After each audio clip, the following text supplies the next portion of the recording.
बिस्मिल्लाहिर्रहमानिर्रहीम, अस्सलाम वालेकुम। कई साल मोदी सरकार कोशिश करती रही और अब बदतरीन शिकस्त उनके हाथ में आई है।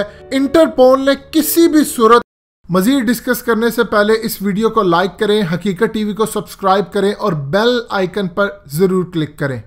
जाकिर नाइक के खिलाफ रेड नोटिस इशू करने से इनकार कर दिया और तमाम जितनी भी जगह है उनको हिदायत की कि इंटरपोल के अंदर जितने भी डॉक्टर जाकिर नाइक के खिलाफ डॉक्यूमेंट्स हैं इन सब को डिलीट कर दिया जाए और इंडिया की दरख्वास्त को मुकम्मल तौर पर रिजेक्ट कर दिया है कि कोई एक सबूत ऐसा नहीं मिला डॉक्टर जाकिर नाइक के खिलाफ जिसके बाद हम उनको दहशतगर्द डिक्लेयर करते हुए उनके खिलाफ रेड नोटिस जारी करें।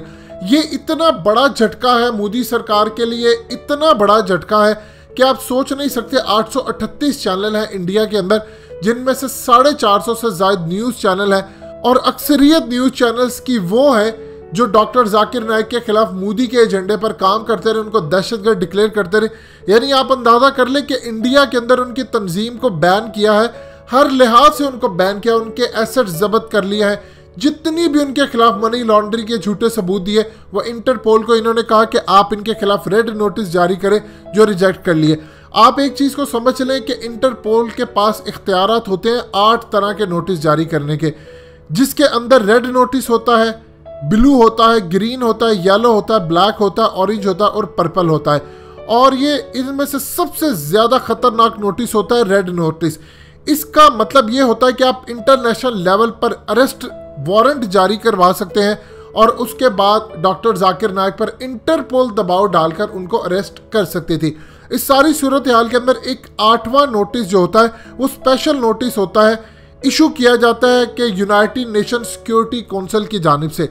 लेकिन इंटरपोल ने मुकम्मल तहकीकात की और डॉक्टर जाकिर नाइक का बयान आया है। उनका कहना है कि मेरे खिलाफ इन्होंने पूरी कोशिश की मोदी सरकार ने कि मैं दहशतगर्द डिक्लेयर हो जाऊं, लेकिन जो सबूत इन्होंने दिए इंटरपोल को वो सारे के सारे झूठे निकले। अब आप अंदाजा कर सकते हैं कि मोदी सरकार को इस वक्त इतना बुरी तरह झटका लगा कि पिछले 4 साल से वो कह रहे थे जब ये रेड नोटिस की बारी आती है तो एक बात याद रखिएगा, शायद ही कोई ऐसा रेयर केस हो जिसके अंदर ये एग्जाम्पल मिलती हो हमें कि अगर किसी भी हुकूमत ने इतने ज़्यादा दहशतगर्दाना सबूत दिए हो इंटरपोल को कि रेड नोटिस इशू किया जाए और उसके बाद वो इसका डिसीजन ले ले कि इनके खिलाफ हमें कोई सबूत नहीं मिला, लिहाजा हम रेड नोटिस इशू करने को तैयार नहीं। आपको शायद याद होगा कि जब महातीर मोहम्मद को 2 दफ़ा रिक्वेस्ट भेजी थी इंडियन गवर्नमेंट की जानिब से और उन्होंने मुकम्मल तौर पर कहा था कि जब तक आप हमें सबूत नहीं देंगे हम डॉक्टर जाकिर नाइक को किस तरह इंडिया के हवाले कर सकते हैं। और डॉक्टर जाकिर नाइक ऑलरेडी इस बात पे कायम है। उनका कहना है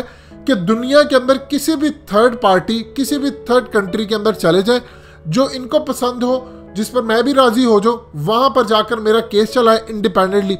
अगर मैं साबित हो जाऊँ कि मैं दहशतगर्द हूँ या मैंने उनको सपोर्ट किया है तो आप मुझे जो सजा देंगे मुझे कबूल है और मैं डिबेट करने को तैयार हूं। देखिए एक बात आप अच्छी तरह समझ लें, जब तक कांग्रेस की हुकूमत थी डॉक्टर जाकिर नाइक फ्रीली काम करते थे, लेकिन जैसे ही कांग्रेस की हुकूमत खत्म हुई, बीजेपी की हुकूमत आई तो डॉक्टर जाकिर नाइक के खिलाफ सबसे पहले इन्होंने इनकी नशरियात बंद करना शुरू कर दी। इसके बाद बांग्लादेश में उनको बैन किया गया, फिर उसके बाद जाली हमले करवाकर, आप जानते हैं मास्टर हैं ये लोग, फिर इन्होंने इल्जाम लगाया। मसला क्या था? मसला असल ये था कि डॉक्टर जाकिर नाइक वहां पर हिंदुओं को मुसलमान कर रहे थे। आप अगर पीके मूवी को उठाते हैं तो पीके मूवी डॉक्टर जाकिर नाइक की जितनी भी तालीमात है उसकी बेस के ऊपर बनी हुई है।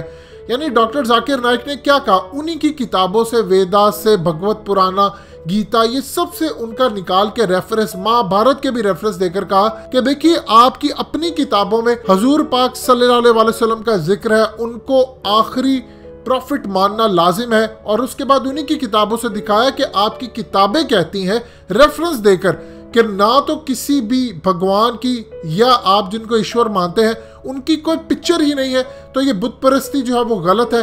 अगर आप एक बिल्कुल सच्चे हिंदू हैं तो आप इसमें बिलीव नहीं करना चाहिए क्योंकि ये रेफरेंस कहते हैं आपकी किताबों में से।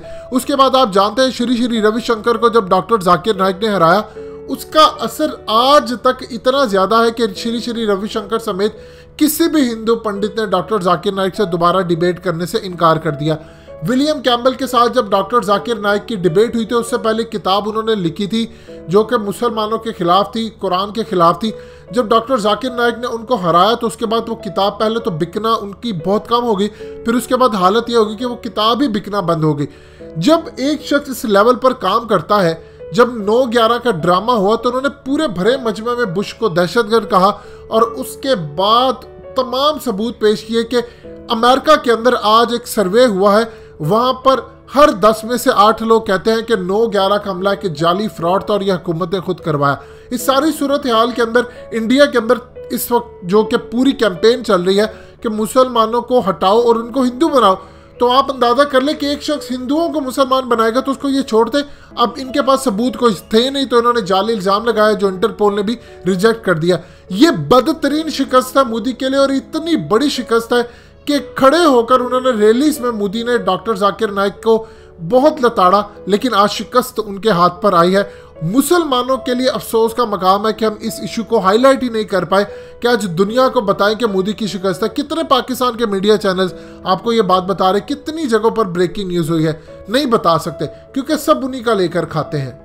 दोस्तों, हकीकत टीवी को सब्सक्राइब करना मत भूलिए, वीडियो को लाइक करें, शेयर करें और कमेंट सेक्शन में अपनी राय का इजहार जरूर करें।